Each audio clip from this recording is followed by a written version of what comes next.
Muy bien, vamos a abrir nuestras Biblias en Hechos, capítulo 14.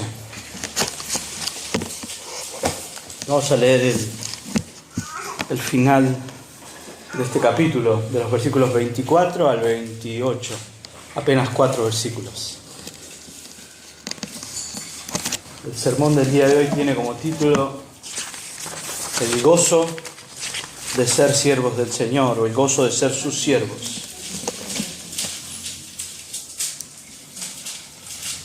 Seguramente a usted le pasó algo que podríamos llamar algo así como la felicidad del terminar con algo.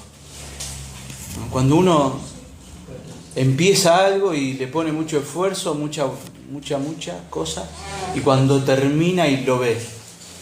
¿Sí? ¿Les ha pasado? ¿Cómo se siente eso? Se siente bien. Hace un tiempo nosotros en casa tuvimos que hacer una reja para una ventana. Y bueno, sale caro eso. Así que hablamos con las chicas ahí y compramos los fierros. Y papá fue a la ferretería y compró los fierros de otro agujero que no era el de esa ventana, así que primero compró mal, pero después compró bien. Y nos pusimos a soldar y ahí está la reja. Quedó hermosa. Si alguno va y la ve, tiene algún paso de más. La pintura quedó más o menos. Pero quedó la reja así. Y uno le puso mucho a eso y cuando termina, dice, ¿no? Qué lindo. Por más que de repente uno sabe que hubo alguna cosa, pero es la satisfacción de haber cumplido con algo que uno se propuso. Y de eso hablaba el Señor en el pasaje que nos leía Néstor. Señor Jesús, cuando vienen sus discípulos y lo ven a Él hablando con la samaritana, ellos han ido a buscar comida, Él les dice, yo tengo otra comida que ustedes no saben. ¿Cuál es esa comida? Mi comida es hacer la voluntad de mi Padre y completar la obra que Él me ha encomendado.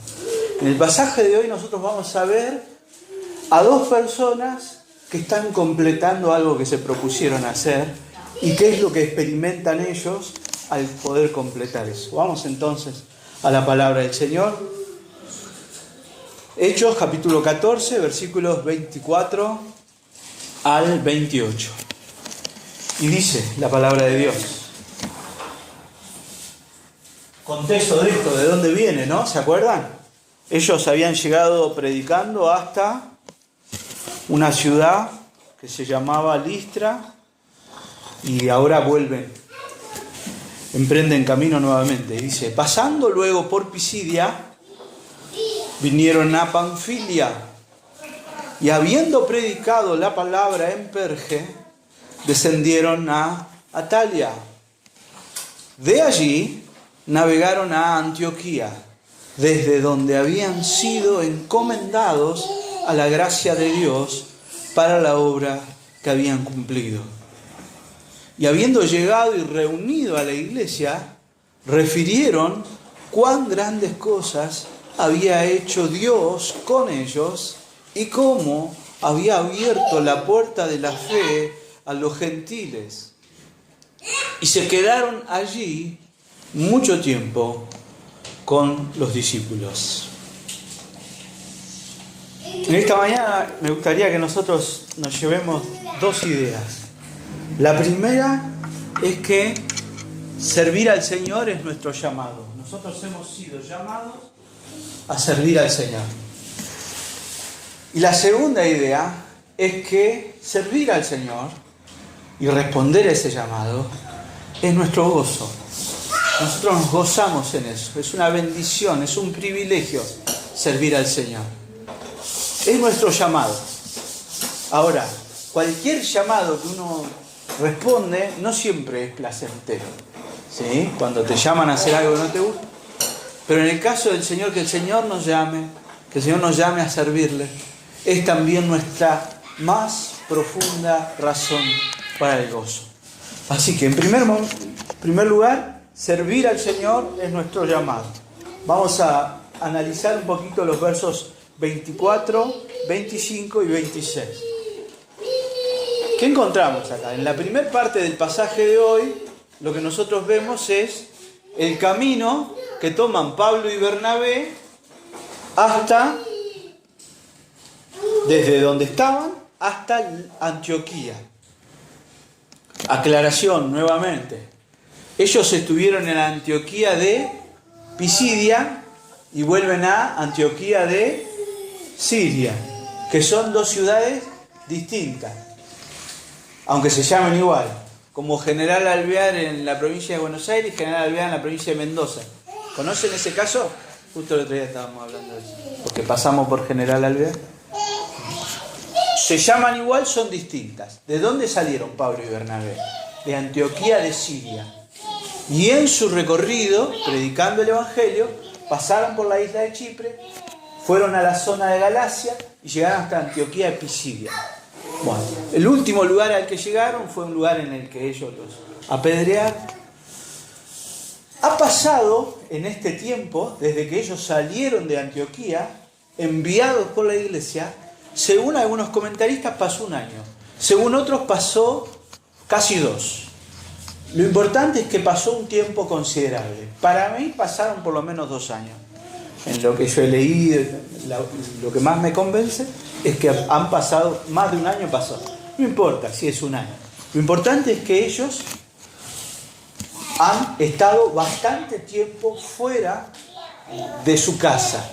En realidad, Pablo no era natural de Antioquía de Siria. ¿Él de dónde era? ¿De dónde era Pablo? ¿Se acuerdan?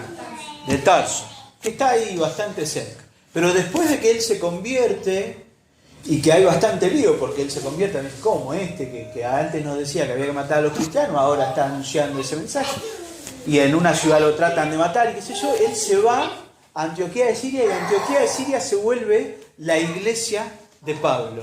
Pablo sirve ahí bastante tiempo. ¿Quién lo lleva ahí? Bernabé, con quien él anda ahora. Bernabé, cuando se empiezan a convertir personas en Antioquía, la iglesia de Jerusalén manda a Bernabé.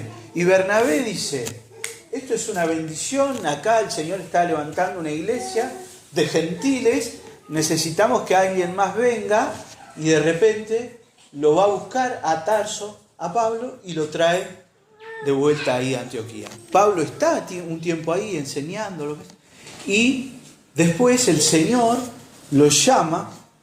Hechos 13 dice, ministrando estos al Señor y ayunando, dijo el Espíritu Santo, apartadme a Bernabé y a Saulo para la obra a la que los he llamado.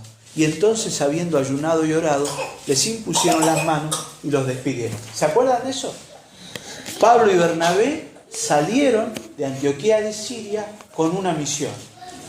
¿Cuál era la misión que ellos tenían? Anunciar el Evangelio del Señor Jesucristo. Lo importante acá, ¿cumplieron con esa misión? Sí, claro. Eso es lo importante. Ellos han cumplido con la misión que el Señor les ha encomendado. Ellos vuelven ahora a casa y retoman el mismo camino por el cual ya habían andado. ¿Sí? Dice, imagínense ustedes, están en el norte, dice, pasando luego por Pisidia, que es una región, vinieron a Panfilia, que es otra región. ¿Qué hacen mientras ellos van de viaje? Siguen predicando. Siguen predicando. Porque la misión, ellos siguen enfocados en la misión. Y es más, dice, verso 25. Y habiendo predicado la palabra en Perge. Si ustedes se acuerdan, cuando desde la isla de Chipre ellos llegan al continente, pasan por Perge y siguen camino. Y se van a Antioquía. Cuando ellos a la ida, digamos, no se detuvieron en Perge a predicar.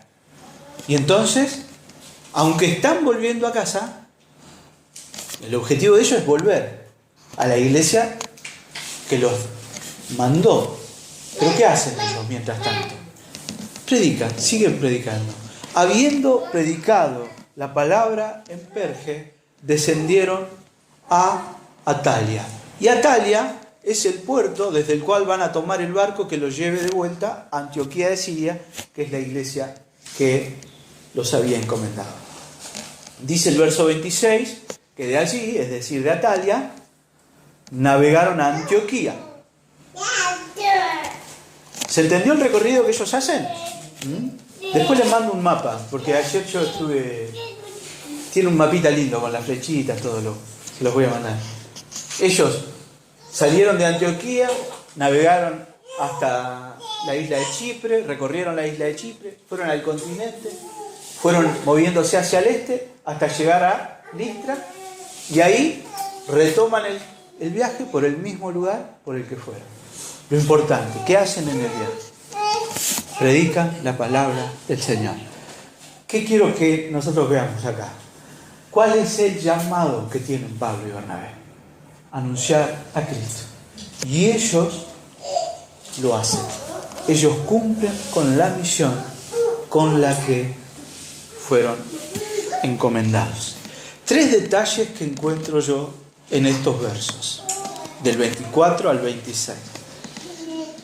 Primer detalle, que es el que les acabo de decir. Mientras viajan de regreso, Pablo y Bernabé se hacen tiempo para seguir anunciando al Señor. Eso es lo primero que nosotros tenemos que observar. Ellos están de camino a casa, pero pasan por Perge, no habían ahí anunciado el Evangelio y lo hacen. Lucas nos da ese detalle para que nosotros sepamos que no dejaron ninguna ciudad en el camino sin predicar el Evangelio. Él quiere que nosotros sepamos que ellos tenían una misión y que son muy conscientes de que tienen que cumplir esa misión, que es la de anunciar la gracia del Señor. Segundo detalle. Dice ahí, y les voy a agregar segundo detalle, dice que la iglesia los encomendó, habían sido, mire el verso 26, encomendados a la gracia de Dios. La palabra ahí, encomendar, es paradidomi en griego, y tiene que ver con que alguien te ponga al cuidado de otro. Por ejemplo, si uno se va a un lugar y deja a su hijo, se lo encomienda, ¿no es cierto? Se lo deja bajo el cuidado, bajo la responsabilidad, lo que sea. Un detalle. La iglesia de Antioquía los envía. ¿Por qué? Porque es la iglesia de Antioquía la que recibe la instrucción de apartar a Saulo y Bernabé, que acuérdense, cuando nosotros analizamos el pasaje ese, un detalle que nos llamaba la atención es que el Señor le pide a la iglesia de Antioquía que se desprenda de sus 2 mejores hombres, de los mejores maestros, de Bernabé y de Pablo. ¿Sí? Y entonces la iglesia los manda, los envía. ¿La iglesia sabe los riesgos que van a correr Pablo y Bernabé? Sí, claro que sabe. ¿La iglesia los habrá ayudado de alguna forma?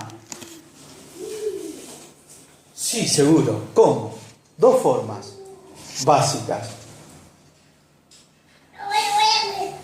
Si nosotros enviáramos un día a alguien, ¿qué tenemos que hacer? Básico, inicial, orar por esa persona. La iglesia de Antioquía está orando por Pablo y Bernabé. Y está orando fervientemente, porque sabe que los ha mandado a un lugar que es difícil. Pero la iglesia de Antioquía está obedeciendo al Señor, porque el Señor les pidió que se desprendan de Pablo y Bernabé, y Pablo y Bernabé también están obedeciendo al Señor. Pero dice acá el pasaje que ellos habían sido encomendados a la gracia de Dios. ¿Qué significa esa expresión? La palabra gracia, charis en griego, puede significar bastantes cosas. Una es regalo o don, un don, algo que alguien te da. Ahora, en este contexto particular, la palabra encomendados a la gracia de Dios nos habla de que Pablo y Bernabé están llevando a cabo su misión en plena dependencia del Señor. Yo les decía, ¿cómo la iglesia de Antioquía se encarga de Pablo y Bernabé? Dos formas básicas. La primera es la oración. ¿Y la segunda cuál es? Sostenerlos económicamente. Les han dado plata para los pasajes, les han dado plata para la comida, para sus necesidades, para todo. Pablo dice que él, a donde él iba, trabajaba. Él tenía un oficio, él construía carpa. ¿Sí? Él a donde fue, no es como ahora que a veces hay algunos que dicen que predican el Evangelio, van a un lugar, a un estadio, están un día y se van. No, eso no. Pablo donde iba, anunciaba el Evangelio, se encargaba de discipular a los hermanos, se encargaba de dejar organizada una comunidad alrededor de Cristo. ¿Sí? Eso llevaba tiempo. Entonces Pablo se establecía en algún lado. A veces tenía que alquilar un lugar. A veces era recibido por alguno de los hermanos. Pero siempre la motivación de Pablo fue no ser gravoso. Pablo, en algún momento, cuando él escribe a los Corintios, él les dice que su derecho, y el derecho de toda persona que sirve al Señor, es ser sostenido. ¿Sí? Es el derecho de un pastor que la iglesia sostenga a ese pastor. ¿Sí? Ahora, Pablo, después de recordarles ese derecho, les dice: yo a ustedes no les pedí nada, para que ninguno de ustedes nunca jamás me pueda decir que yo actué a favor de ustedes movido por ninguna codicia, ninguna necesidad, ninguna motivación que no sea correcta. Es más, yo no les pedí nada a ustedes, sino que yo les di a ustedes y me entregué a mí mismo. Ahora bien, Pablo, como cualquier ser humano en esta tierra, necesitó de la gracia del Señor para ser sostenido, económicamente, pero también espiritualmente. En todo este viaje que nosotros hemos leído, Pablo ha llegado a la sinagoga, ha sido invitado a predicar y ha anunciado a Cristo, sabiendo que cuando él anuncia a Cristo, lo que les está anunciando muchas veces a los judíos es: ustedes confían en su propia capacidad de obedecer a Dios, en su propia capacidad de agradar a Dios. Déjenme decirles que jamás la ley dijo eso, sino que por el contrario, lo que la ley dice es que la ley está para mostrarnos que nosotros no somos capaces de obedecer a Dios, y ustedes lo que necesitan hacer es creer en Jesucristo, aquel a quien Dios había prometido y anunciado en el Antiguo Testamento. Para nosotros, pareciera hoy que nosotros hemos recibido el Evangelio, precioso eso. No depende de mí, depende del Señor. Pero cuando uno está en la carne, cuando te dicen a vos: mirá, ¿vos qué querés hacer? Lo más que vos puedas hacer delante de Dios no es nada.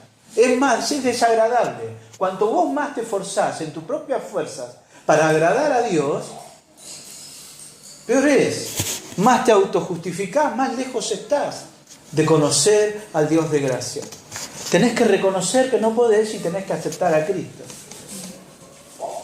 Si el Espíritu Santo nos da la capacidad de entender eso, esa verdad es preciosa.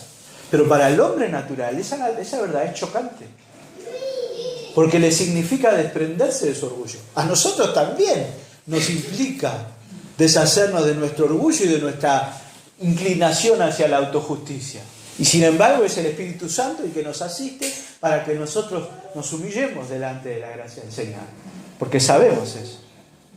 Ahora, en todo ese caminar y en todo ese anunciar, cada vez que Pablo ha llegado a un lugar, él sabe que con su mensaje se está exponiendo al rechazo. Es más, le pasó. Lo rechazaron, lo injuriaron, lo insultaron, lo quisieron meter preso, lo apedrearon. ¿Cómo uno soporta eso si no es dependiendo de la gracia del Señor? Ellos habían sido encomendados a la gracia de Dios, porque tanto Pablo como la iglesia sabían que si Dios no estaba en esa misión, la misión no tenía sentido. Como dice el Salmo, si el Señor no edifica la casa, en vano se esfuerzan los que trabajan. No sirve de nada. Entonces, si servir al Señor es nuestro llamado, el servicio que realmente vale la pena es aquel servicio que es una respuesta al llamado del Señor. Un juego de palabras demasiado largo, ¿se entiende? Si servir al Señor es nuestro llamado, el único servicio que vale la pena es aquel que es una respuesta al llamado del Señor. Y ahí tiene que ver con nuestra motivación. ¿Por qué nosotros servimos al Señor? La semana pasada nosotros hablábamos de motivaciones para compartir el Evangelio. Y yo les decía o les compartía que la mayor motivación para nosotros compartir el Evangelio de Cristo es que el Evangelio de Cristo sea nuestro tesoro. Cuanto más alto es el concepto del Evangelio que nosotros tenemos, más vamos a querer compartirlo. Y esa es la motivación correcta para compartir el Evangelio. Porque a veces hasta podemos ser guiados por motivaciones incorrectas. ¿Qué nos mueve a anunciar a Jesucristo? El deseo de honrarlo a Él, el deseo de glorificarle a Él y de hacer lo que Él quiere hacer. ¿Qué Él quiere hacer? Alcanzar a los perdidos. Pero igual nuestro servicio está enfocado en el Señor, no en nosotros mismos ni en nadie más. Enfocar nuestro servicio en el Señor hace que nuestra perspectiva de los demás y nuestra perspectiva de nosotros mismos cambie. Y dice, termina este pasaje, ¿para qué habían sido encomendados? Para la obra que habían cumplido. La palabra cumplido acá es la palabra, este verbo viene de pleró, de una palabra que es pleró, que significa completado, plenamente llenado. Esta imagen les doy. Un vaso lleno hasta el borde. Le pongo una gotita más y se rebalsa. Ya está. Está todo completo. Ahora en esta época del año los chicos que no han aprobado las materias tienen que ir a la escuela. Uno de los requisitos que tienen que tener, ¿cuál es? Carpeta completa. Dice carpeta completa. ¿Qué tiene que faltar? Nada. Y está todo completo. Bueno, Pablo y Bernabé en este punto han hecho todo lo que el Señor les ha pedido. Lo han completado la obra. ¿Por qué?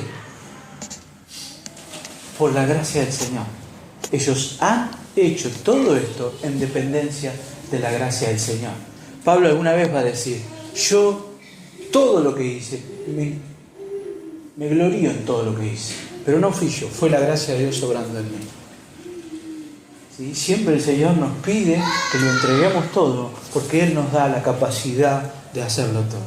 Al final de sus días Pablo va a decir, he peleado la buena batalla, he acabado la carrera, he guardado la fe. 2 Timoteo 4:7. Pablo está a punto de morir y al final de su viaje, este es el final del primer viaje, hago un spoiler, es el primero. Pablo va a hacer 2 viajes más, 3 en total. La misión de Pablo no termina acá, es esta partecita de su vida, es esta misión. Esto termina acá. Y cuando él termina, Pablo y Bernabé, los dos, pueden decir, hemos cumplido con la misión que el Señor nos ha encomendado. Somos siervos, como dijo Jesús, inútiles. Hemos hecho solo aquello que el Señor nos ha pedido que hagamos. Pero, qué satisfacción es poder decir, aquello que el Señor me ha pedido que yo haga, lo he hecho. Nosotros hemos sido llamados a servir al Señor y a glorificarle con nuestras vidas. Y en todo lo que nosotros hacemos, glorificamos o no a Dios. A veces lo glorificamos, a veces no. ¿Cuándo nosotros no glorificamos a Dios?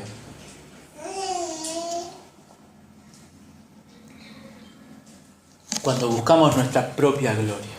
Cuando nosotros buscamos nuestra propia gloria, ahí no glorificamos a Dios. Nosotros tenemos que aprender que los catecismos, ¿alguien leyó alguna vez un catecismo? ¿Sí? El catecismo de Westminster. Los catecismos son documentos históricos de la Iglesia que se usaban para enseñarle a la gente la fe cristiana, ¿no? Y tenían todos, por la época, en esa época se enseñaba así, en la escuela también se enseñaba así, una pregunta y vos te aprendías la respuesta. Había una pregunta y vos te aprendías la respuesta. Primer pregunta del catecismo de Westminster. ¿Cuál es el fin del hombre? ¿Para qué el hombre ha sido creado? Para glorificar a Dios. Esa es la respuesta. Te hacían la pregunta, la respuesta es esa. Para glorificar a Dios. Este concepto es un concepto muy importante que lo rescató el protestantismo, la reforma. Lutero, Calvino, los reformadores rescataron este concepto. En la Edad Media, cuando la Iglesia Católica tenía era la única iglesia que había un concepto de que vivir para la gloria de Dios era ser cura o ser monje o monja. Y en todas las familias había si vos querías hacer quedar bien a tu familia, podías elegir dos cosas: ser soldado o ser sacerdote. Y si tenías hija, te casabas con alguien o eras monja. Ahora, todo lo otro no era considerado tanto servicio a Dios, no era considerado servicio a Dios directamente. ¿Sí? Por eso, en nuestras sociedades que vienen de una ideología católica, el trabajo no es un valor tan alto. No sé si me siguen. En nuestras sociedades católicas, no somos católicos nosotros, pero en nuestras sociedades sí. ¿Por qué? Porque fuimos conquistados por España. En España, los nobles no trabajaban, aunque se murieran de hambre, porque era rebajarse. Ahora, en los lugares donde la fe cristiana estaba fundada en el protestantismo, la idea, que es la idea bíblica y que los reformadores rescataron, es que nosotros glorificamos a Dios en todas las esferas de nuestra vida. Y es más, yo me animaría a decir que nosotros debiéramos preocuparnos por la gloria de Dios en las esferas de la vida que más cotidianas son. Porque si yo me pongo a escribir algo o me pongo a predicar, qué sé yo, alguno podrá decir, qué bien que predica, ¿no? Qué bárbaro, me bendijo la palabra. O no, pero bueno, hacemos nuestro mejor esfuerzo. Ahora, mi intención acá, lo que yo hago es glorificar a Dios. Pero yo me tengo que preocupar por glorificar a Dios en las áreas donde es más difícil glorificar a Dios. No digo que sea fácil el servicio o el ministerio o lo que nosotros hagamos, pero digamos que dentro de la iglesia es más fácil ser cristiano o aparentar ser cristiano. No sé si me están siguiendo con esa idea. Ahora, el llamado del creyente es a glorificar a Dios en todo lo que hace. En todo. En nuestro trabajo, ¿sí? Cuando hay la oportunidad, cuando hay algo que quedó ahí y los compañeros, si hay algo queda ahí, cualquiera se lo lleva y el creyente está ahí, no hay nadie, pero igual lo deja porque glorifica a Dios. Aunque no haya nadie mirándolo. Porque no glorificamos a Dios para que los otros no vean. Glorificamos a Dios para Dios. En la persistencia, en el amor, en la paciencia, en el reconocer nuestros errores, en el hacer lo mejor que podamos. Digo, yo trabajo por el trabajo, pero yo en mi trabajo a veces reniego, pero trato de hacer lo mejor que puedo. Porque entiendo que eso es glorificar a Dios. Como padre, como madre, como hermano, como lo que sea, glorificamos a Dios. ¿Es difícil? Sí, claro. Pero esa es nuestra motivación. Que nosotros al final podamos decir, hice lo que el Señor esperaba de mí, hice lo que el Señor me pidió, hice lo que el Señor me enseñó. Eso es algo que rescata la Reforma. Lo que rescata el protestantismo es eso. Un zapatero glorifica a Dios arreglando zapatos de la mejor manera posible. Un pastor glorifica a Dios predicando de la mejor manera posible. A los ojos de Dios no hay diferencia entre uno y otro. ¿Se entiende? Ese es el concepto que tienen las iglesias protestantes. Por eso, países como Holanda, como Alemania o esos países tienen una cultura de trabajo más fuerte. Porque la actividad, no digo que sean países cristianos, ya ni siquiera son cristianos muchos, pero su cultura está influida por esta idea cristiana. Yo hago mi trabajo de la mejor manera posible, porque eso es una forma de glorificar a Dios. Y entonces los médicos cristianos eran los mejores médicos, porque sabían que ese era su llamado. Bueno, nosotros también tenemos un llamado en nuestra vida, tenemos que tomarlo como un llamado, como un servicio al Señor, todo lo que hacemos. Todo lo que hacemos es un servicio al Señor. Mis relaciones con los demás, mis relaciones con la iglesia, todo es un servicio al Señor. Cuando Jesús dijo, miren, si ustedes les dan un vaso de agua a un chiquito de estos, a cualquiera, Yo les aseguro, me lo están dando a mí. Cuando yo sirvo a otro, estoy sirviendo al Señor. Y ese es nuestro llamado, servir al Señor. ¿Somos conscientes nosotros de nuestro llamado? Nuestro llamado a amar, a ser sal, a ser luz, a ser cartas de Cristo, como dijo Pablo. ¿Cómo reflejo yo el Evangelio en mi vida? ¿Mi vida está puesta al servicio de Dios o persigo objetivos personales y egoístas únicamente? Pienso yo pienso. Y a veces me duele la respuesta. ¿Busco la gloria de Dios o busco a veces objetivos personales?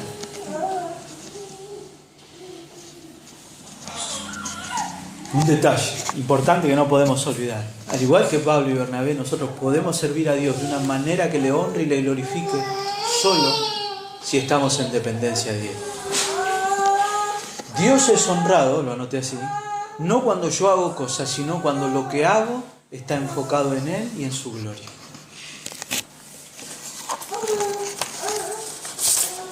Y ahora la segunda parte, los segundos versículos. Pues yo les estoy hablando del servicio al Señor y de que nosotros tenemos que entender que estamos llamados a servir al Señor, que estamos llamados a glorificarle en todo lo que hagamos. Ese es nuestro llamado, servir al Señor. Ahora, muchas veces no entendemos de una forma correcta ese llamado y lo tomamos como una carga, como si servir al Señor o esforzarnos de la mejor forma por honrar a Dios fuera el precio que nosotros pagamos para que el Señor nos deje entrar al cielo. ¿Se entiende? Servir al Señor a veces se convierte en algo que nosotros pensamos, decir, esto yo hago porque el Señor me salvó. Y entonces lo vivo como una carga, como un sacrificio. ¿Pablo se sacrificó? Sí, hasta la muerte. Pero hay algo distintivo en un servicio que honra a Dios. Gozo. Cuando yo entiendo desde una perspectiva correcta mi llamado a servir al Señor, yo me gozo. Verso 27 dice, habiendo llegado, ¿a dónde llegaron? Antioquía, a la iglesia que los había mandado.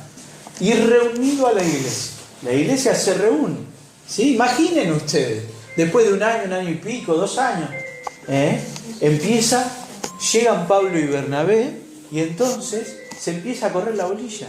Llegaron Pablo y Bernabé. ¿Y qué hace la iglesia? Se junta, se unen. ¿Sí? Pablo les dice, Pablo y Bernabé llaman a la iglesia. Vengan, queremos contarles lo que ha pasado. ¿Y qué dicen? Refirieron cuán grandes cosas había hecho Dios con ellos. Fíjense, ¿qué dijeron? No, fuimos a Chipre y hubo un mago que nos hacía la contra. Después fuimos a otro lado y los judíos se levantaron y nos quisieron pegar. Después fuimos a otro lado y nos confundieron con dioses y nos querían ofrecer toros. Y después esa misma gente nos sacó a golpes afuera de la ciudad y casi nos mata. ¿De qué hablaron ellos? ¿Qué dice ahí? Verso 27. Refirieron cuán grandes cosas había hecho Dios con ellos. Y acá lo que nos tiene que llamar la atención es el adjetivo grandes cosas. Grandes cosas. Pablo y Bernabé, cuando vuelven a la iglesia, le comparten a la iglesia lo que el Señor hizo y lo llama grandes cosas. ¿Contaron el apedreamiento y todo eso? Sí, probablemente lo contaron, pero lo que más contaron fue lo que Dios hizo. Dice, ¿cuán grandes cosas había hecho Dios con ellos? Permítanme analizar palabra por palabra esto. Primero, refirieron, es el verbo. El verbo refirieron ahí, como está usado en el original griego, creo que no, sí, anangelo, habla de informar o anunciar, pero el tiempo verbal que se usa es un tiempo imperfecto, que en el griego implica que no fue algo que se juntaron un día y les contaron, Duró bastante tiempo. Varias veces se tuvieron que juntar para que Pablo y Bernabé compartieran lo que el Señor había hecho con ellos. ¿Qué refirieron? ¿Qué contaron? ¿Qué compartieron? Cuán grandes cosas había hecho Dios. ¿Quién las había hecho? Dios. Pablo y Bernabé se enfocaron en lo que Dios había hecho en la misión. ¿Quiénes habían viajado? Ellos. ¿Quiénes habían sido enviados? Ellos. Pero ellos son conscientes de que en su llamado a servir a Dios es Dios el que actúa. Porque yo pienso, ¿no? Todo lo que yo haga, si no es hecho para la gloria de Dios, si es hecho para mí, es en mis fuerzas. ¿Qué sale de ahí? Nada, frustración.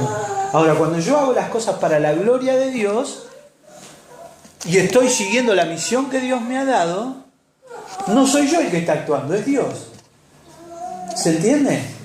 Dios va a respaldar cuando yo obedezco lo que Él me mandó a hacer, Dios me va a respaldar, si Él me mandó. Y respaldar no significa que me va a ir bien siempre.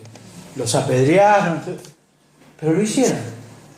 Entonces, si yo abrazo la voluntad de Dios para mi vida y entiendo que en todo yo tengo que glorificarlo a Él, lo puedo hacer con gozo, incluso gozarme en el medio del sufrimiento.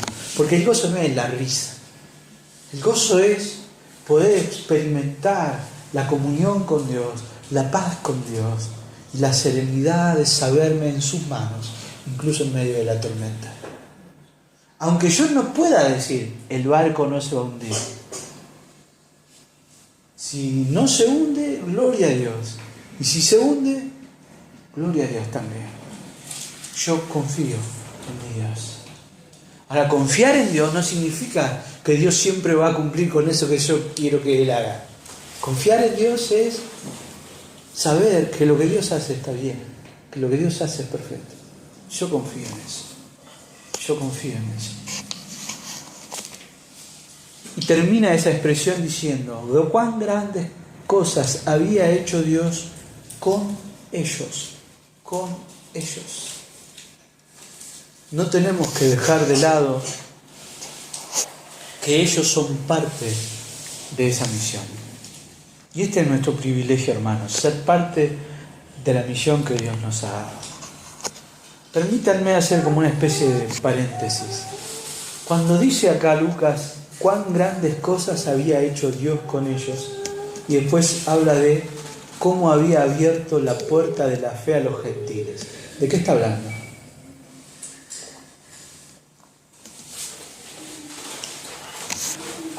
Nosotros sabemos, porque hemos venido leyendo, que los primeros en creer fueron siempre judíos.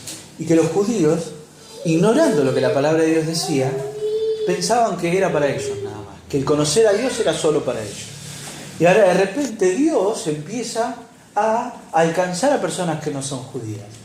Al etíope, a Cornelio, a los samaritanos. El etíope vaya y pase, porque tenían relación ellos con Etiopía. Pero los samaritanos eran lo peor de lo peor. Los judíos los despreciaban. Eran el vecino pobre, feo, equivocado. Todo lo malo eran los samaritanos. Y Dios va y los alcanza. Cornelio, soldado romano, el enemigo, el que tenía oprimido a Israel. Y va Dios y lo alcanza. Y de repente Pablo llega a Antioquía, la iglesia de Antioquía empieza a crecer, toda llena de gentiles, no judíos. Y Pablo recorre Galacia, zona gentil, y muchos empiezan a creer en el Evangelio.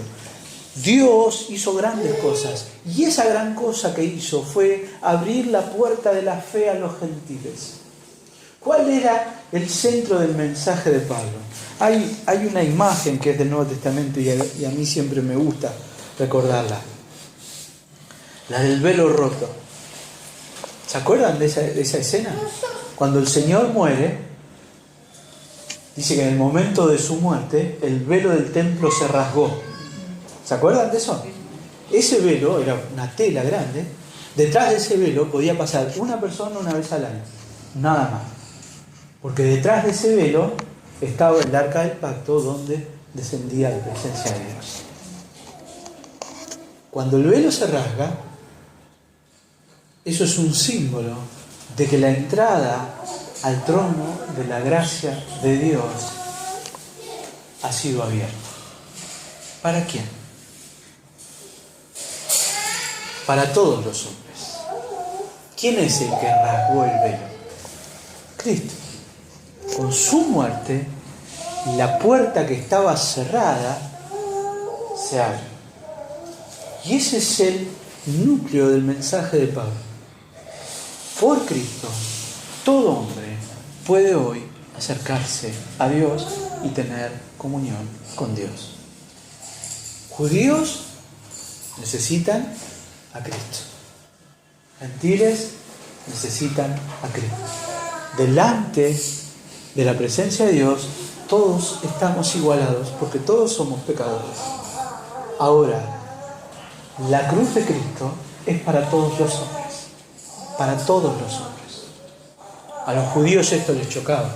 Ellos hubieran querido tener un pase VIP, por decirlo de alguna forma. Pero eso es lo que Pablo está anunciando. Y Pablo se goza y se maravilla de lo que Dios hace. Y la nota predominante en este final del pasaje es esa. Es maravillarse ante lo que Dios ha hecho, ante lo que Dios está haciendo. Y también experimentar el gozo. Porque servir al Señor es nuestro gozo. El servicio al Señor no es un servicio de querer andar dando lástima. Si yo sirvo al Señor, que lo haga con gozo, y si no, no lo haga. El versículo favorito de algunos pastores falsos maestros es: Dios bendice al dador alegre. ¿Lo han escuchado alguna vez a eso? No dice así el versículo. ¿Qué dice? Dios ama al dador alegre. Es decir, Dios se complace en que yo le sirva, pero que lo sirva de corazón y que lo sirva con gozo. Si yo no estoy sirviendo a Dios con gozo, mi servicio no es genuino, mi servicio no es agradable a Dios, mi servicio no glorifica a Dios. Si yo lo hago por obligación, Pedro les dijo a los pastores: no sirvan a la grey como si le fuera gravoso, como si le fuera una carga pesada, como si fuera un sacrificio. No, porque si no, ustedes después se van a pensar que como hicieron eso, tienen derecho a ir y decirle y reclamarle a Dios: mirá, Dios, yo hice esto y esto por vos. Y no. O yo sirvo a Dios porque lo amo, o no lo sirvo.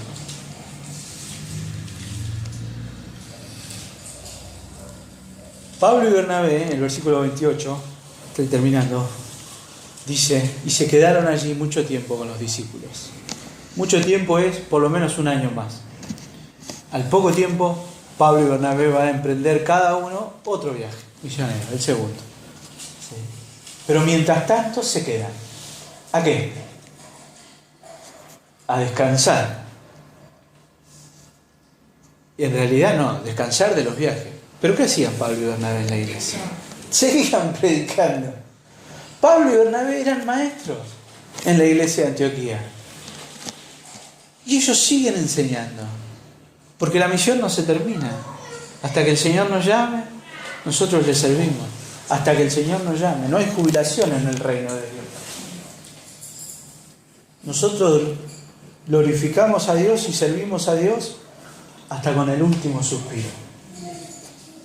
Miremos al Señor que antes de expirar dijo: completo está. Ahí. Pablo dijo: he corrido la carrera, he acabado, ya está. ¿Cuándo? Cuando ya estaba, y estaba. Inmediatamente después de escribirle su segunda carta a Timoteo, él sabe que va a morir. Y él le escribe esa carta preciosa a Timoteo como un legado. Antes de morirme yo te quiero decir esto. Y una de las cosas que le dice es: llegué hasta el final. Y hasta el final seguí corriendo. Mis pies no tienen la misma fuerza que antes, no tengo la misma velocidad que antes, pero sigo corriendo. En el versículo 28, cuando dice que se quedaron allí mucho tiempo con los discípulos, siguen discipulando, siguen sirviendo. Porque sencillamente no pueden dejar de servir al Señor. Hacerlo es su llamado y es su gozo. Servir al Señor no es gravoso, no es sacrificado de una manera que produzca tristeza. Servir al Señor es un privilegio. Y esa convicción de que servir al Señor es un privilegio solo puede venir de una comunión transformadora con el Señor, una comunión con Él en dependencia. Cuanto yo más conozco al Señor, cuanto yo más contemplo la belleza y la gloria de Dios en Cristo, con mayor gozo voy a servirle. El Señor me ha estado en este tiempo hablando, no se me apareció a nadie, pero me toca especialmente esto. Todo lo que nosotros hacemos glorifica a Dios cuando nace de un conocimiento más profundo de Dios. Mi vida va a ser transformada cuando yo conozca a Dios cada vez más profundamente. Hay una idea que a mí me gusta mucho y es el lema del ministerio Deseando a Dios, de John Piper. Dios es más glorificado en mí cuando yo estoy más satisfecho en Él. Cuanto yo más lo conozco, cuanto mayor es mi visión de Él, mi profundidad en el conocimiento de su gracia, de su amor, de su misericordia, de su justicia, de su santidad, más motivado voy a estar a servirle de una forma que lo glorifique.